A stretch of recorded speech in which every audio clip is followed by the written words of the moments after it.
mentioned earlier, the fundamental question for today, what is my problem? Have you ever told a lie? Maybe a fib or a white lie.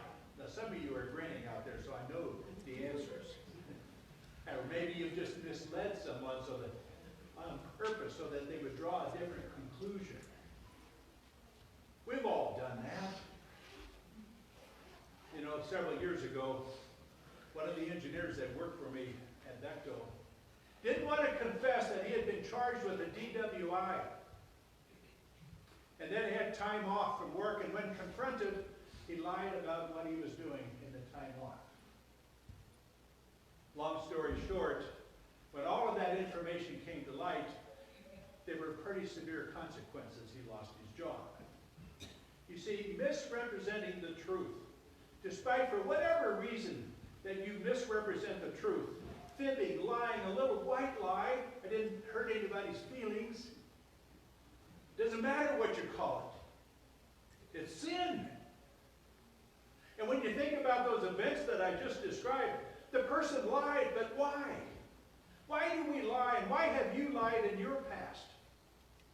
Well, it's things like to cover up and prevent embarrassment and protect and maybe prevent punishment.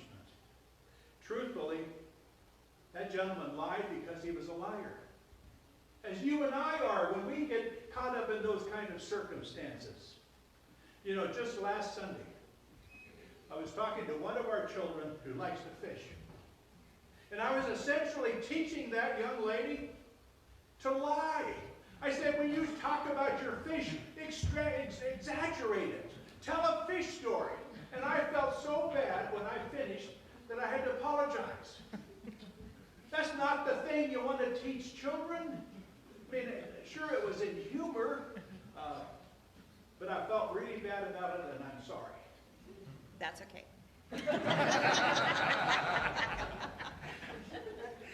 The reason we don't lie more often, it's not because we're good people. It's because we can manage ourselves admirably so we don't have to. And the reason that we might find ourselves being untruthful is that our pride is somehow challenged. We lie to cover up a failure. And whenever we find ourselves tempted to lie to cover up a failure, I think we often ask ourselves, consciously or subconsciously, what is my problem? Why do I do this? What is my problem? Why does my pride get the best of me more often than I'd like to admit? I believe I can make a case that it is the problem of pride. In fact, this is a universal human experience, and it goes back to our first parents, Adam and Eve. Perhaps we should spend a few minutes and review our text this morning. We find ourselves in the garden, literally a paradise. We're walking with God in the cool of the day. There was neither sexism or racism, greed or poverty, violence or sickness, but all of that you see changed in an instant. Eve finds herself at the base of a tree, the tree. Of all of the garden, there was only one plant that we are told not to eat from. It was called the tree of the knowledge of good and evil. It was a simple test, really. The test whether we could let God be God the Father. Would we allow Him to provide for our needs, restrict our basic instincts? Would we let God be God? Or would we try to mutiny against His throne? It's that simple, really. And sin usually is. Though we complicate it through our excuses and justifications, well, there's a history there. It's a sickness. It's not a sin problem. You know, we're immensely creative in justifying our sin, aren't we? But it all comes down to a simple reality. We don't want anyone, including God, telling us what to do. It's that simple. So that's the subplot. Now here's the narrative that goes with the subplot regarding Adam and Eve. You realize that if Adam and Eve had been Cajuns, they would have eaten a snake instead instead of the apple and saved us all this trouble. But they didn't. So we continue with the trouble. So the narrative goes like this. Now the serpent was crafty. He says to the woman, did God actually say, you shall not eat of any tree in the garden? Well, you know the answer to that question as Eve did.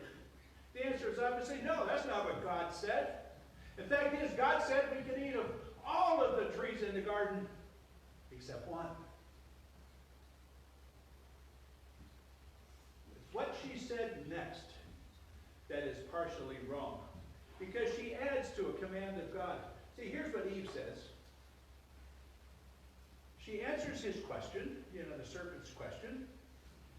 You shall not eat the fruit of the tree that is in the midst of the garden, neither shall you touch it, lest you die.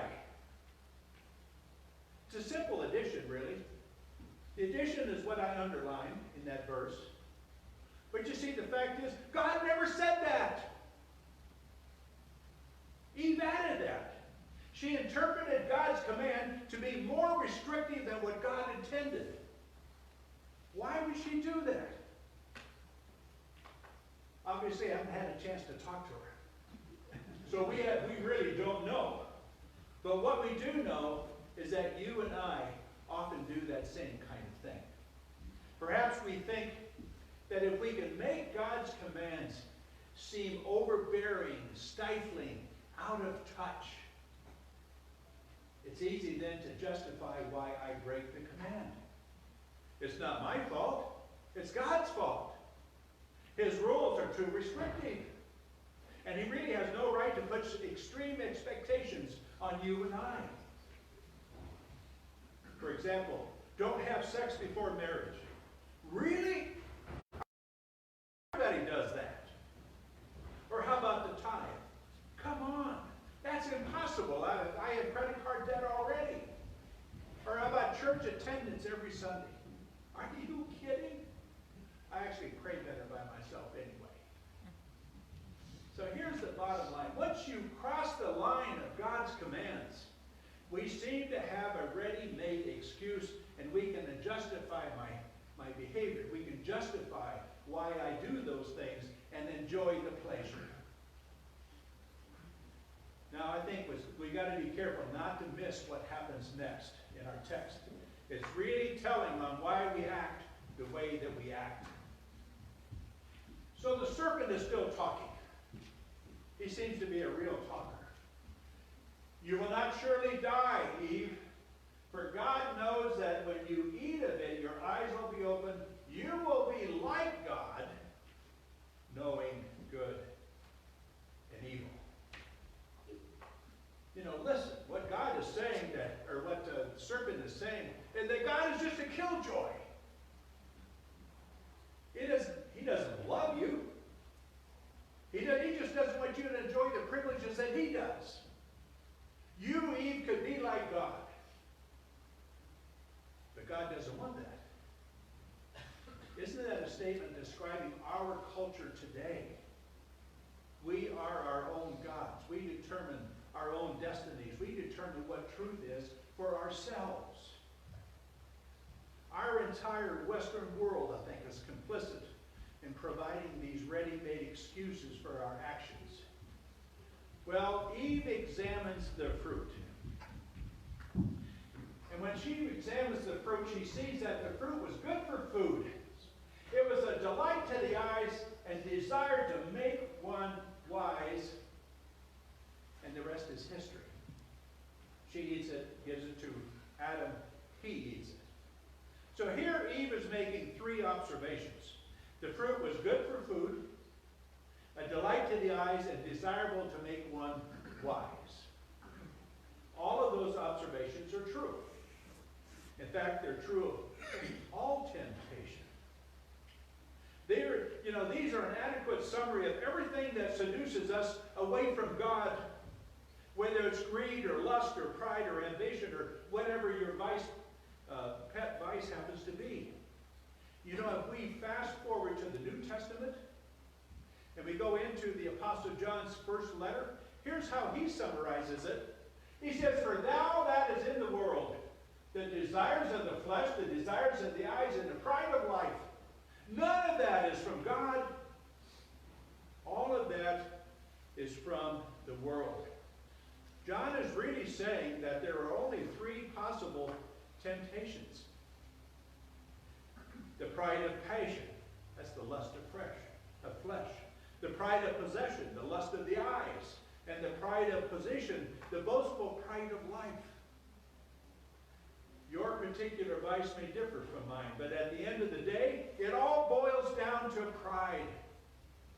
We want to be self-determined. We want to be our own boss. For the great liar and the father of lies, temptation isn't true just for you. Temptation was presented to Jesus himself. When Satan tempted him in the wilderness right after Jesus was baptized, and when you think about it, Satan only used three means. Jesus was tempted to turn stone into bread, the lust of the flesh. He was tempted with all the empires of the world, the lust of the eyes.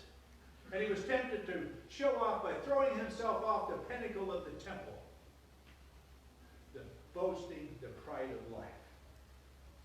You see, those three categories really are the only ways that you and I are tempted, and all of them have their base in pride. But notice what captured Eve. She wanted to be just like God. So she took the bait and she took the bite. Her husband, standing idly by, followed suit. And they got exactly what they wanted. For their eyes were opened and they were keenly aware now, both of good and evil. The good they lacked and the evil that they embodied. This reminds me of that old adage, be careful what you wish for. You might just get it. You know, so many of us find ourselves in similar kind of predicaments. We want independence, but when we get it, we find ourselves naked and ashamed, just like Adam and Eve. We have all felt the consequences of seeking independence from God, only to find out that I am really incapable of being a divine agent in my own life. It's called sin. So let's review quickly Satan's strategy. You know, I've always been fascinated at how Satan was able to pull off this fast one on Adam and Eve. He actually got those children of God to follow him and not follow God. How did he do that? What was his strategy? I believe Satan used a three-pronged approach. And here's the thing. It seems to be working as well today as it did for Adam and Eve. I think the first thing Satan does is he turns the blessing of God into a burden. You know, God gave Adam and Eve a garden. God gave Adam and Eve a paradise. What did Satan do? He turned it into a prison. God was keeping something from them. That was Satan's message. In fact, Satan made it seem like God was keeping everything from them. Satan planted a seed of doubt, and it grew roots in Eve's mind. She doubted the goodness of God, questioned whether he had her best interests at heart at all. So what about you? How many times have you turned a gift of God into a burden? Think about the Bible. The Bible may become a textbook where I feel like I have to read it rather than use it as a guide that I'm able to follow. Or baptism becomes a command because God says I have to baptize rather than the blessing of receiving from God. Or how about worship on Sunday? It becomes a duty that intrudes on my weekend rather than the highlight of my week, where I can come and celebrate my creators with people who love him just as much as I do. What a joy that is in my life.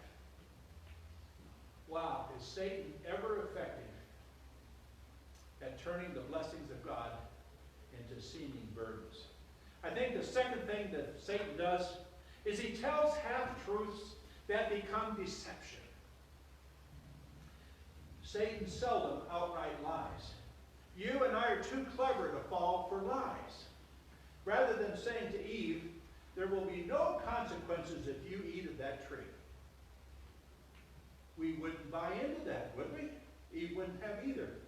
So instead, Satan goes off on a tangent. You surely will not die, planting that doubt about God's word in her mind. And in fact, Eve did not die on that day, anyway. So I think Satan has a real way of hiding the price tag for sin. I read a story.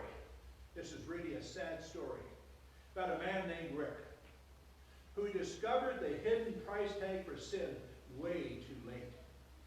After multiple affairs, he got caught.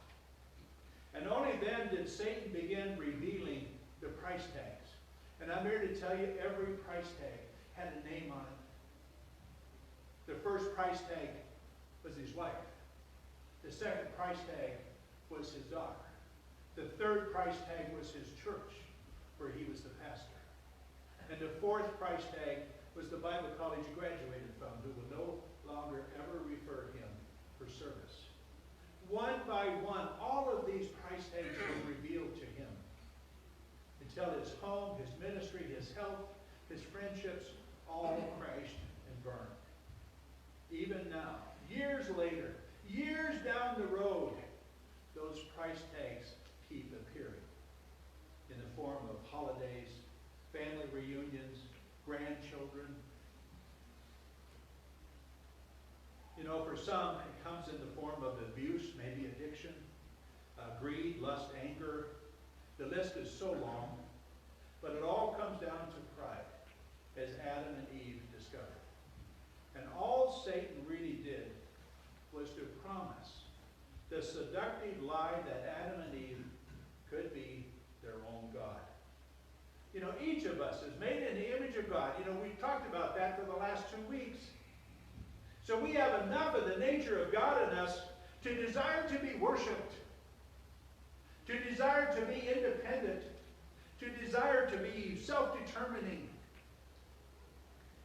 We can all imagine complete control of our destiny. That base pride caused the initial fall of all of humanity. But today, we are all living in the shadow of that violation at the base of that tree of the knowledge of good and evil. So where does that leave us today? How do we respond today? You know, if you recognize yourself in this story, but have not fully recognized God in your story, today could become a great come-to-Jesus moment for you. Because what exactly is God's solution? God will not let his creation go awry without a fight for reconciliation. So we can be clear about two things from this ancient text. God is a God of justice, so there will be punishment. But God is a God of mercy, so God's ultimate response is going to be rescue. We read later in Genesis that instinctively, Adam and Eve's initial impulse from their disobeyal in the garden was to hide from God. What was God's initial impulse after this fall into sin by Adam and Eve? God's impulse was to seek and save the lost. God had to respond. Theologians call God's response the curse. For Adam, that meant earning a living by the sweat of his brow. For Eve, that meant a great deal of pain during childbirth. Fact is, we are still under that curse. But this next point is so important for you to grasp. I want you to listen very carefully to this point. God did not curse Adam and God did not curse Eve. What did God curse? He cursed the serpent and the ground. Oh, he punished Adam and he punished Eve, but there was no curse on Adam and Eve, and that's important. So I think the summary for our key question today, what is my problem? The one-word summary of that obviously has to be sin. So I would encourage you to keep the following verses in your heart in order to recite them and remember them and to think about them every day of your life. It's this. For God so loved the world, for God so loved you, each one of you personally. God so loved you that he gave his son, Jesus Christ. Have you ever thought, if you were the last person in the world, would Jesus have come, the incarnate Christ, would he have come to offer you a path to salvation? And the answer is absolutely. He loves you that much. So, God so loves the world that he gave his one and only Son, that whoever believes in him shall not perish, but have eternal life. Whoever believes in Jesus, as you come to Jesus' moment. God didn't send him into the world to condemn us. He sent him into the world to save us.